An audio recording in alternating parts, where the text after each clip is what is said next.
పేతురు అనుకుంటున్నాడు, నీకేం తెలుసు ప్రభు మాకున్న కష్టం, రాత్రంతా ప్రయాసపడ్డాం, ఒక్క చేప పట్టలేకపోయాం, ఆకలితో కూర్చున్నాం, కడుపు కాలిపోతుంది, నువ్వేమో ప్రసంగాలు చేసుకుంటున్నావు.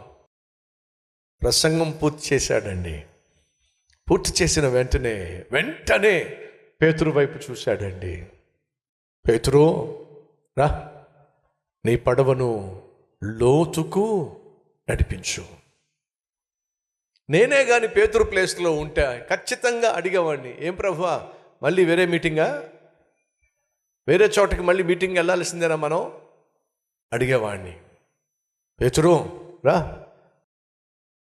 లోపలికి వెళ్దాం రా. ఎందుకు ప్రభువా? చేపలు పడదాం. ఎవరు చెప్పారు? పేతురు రాత్రింతా చేపల కోసం లోపలికి వెళ్ళి ఒక్క చేప కూడా పట్టలేదు అనే సంగతి నా ప్రభువుకి ఎవరు చెప్పారండి? నా ప్రభువుకి ఎవ్వరూ చెప్పాల్సిన అవసరము లేదో. ఆయన సమస్తము చూసేవాడు, సమస్తము ఎరిగినవాడు.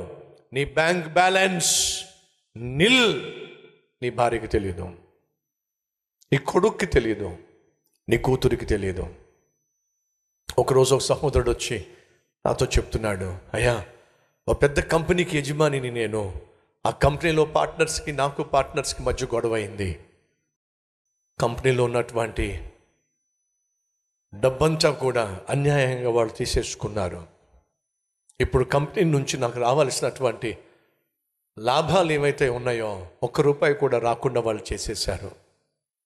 ఎలా నా భార్యను పోషించాలో, బిడ్డలను పోషించాలో, వాళ్ళని ఎలా చదివించాలో నాకు తెలియదు. ఎంతకాలంగా సుమారు 3 నెలలుగా ఉక్కిరి బిక్కిరి అయిపోతున్నాను. మరి మీ భార్యకి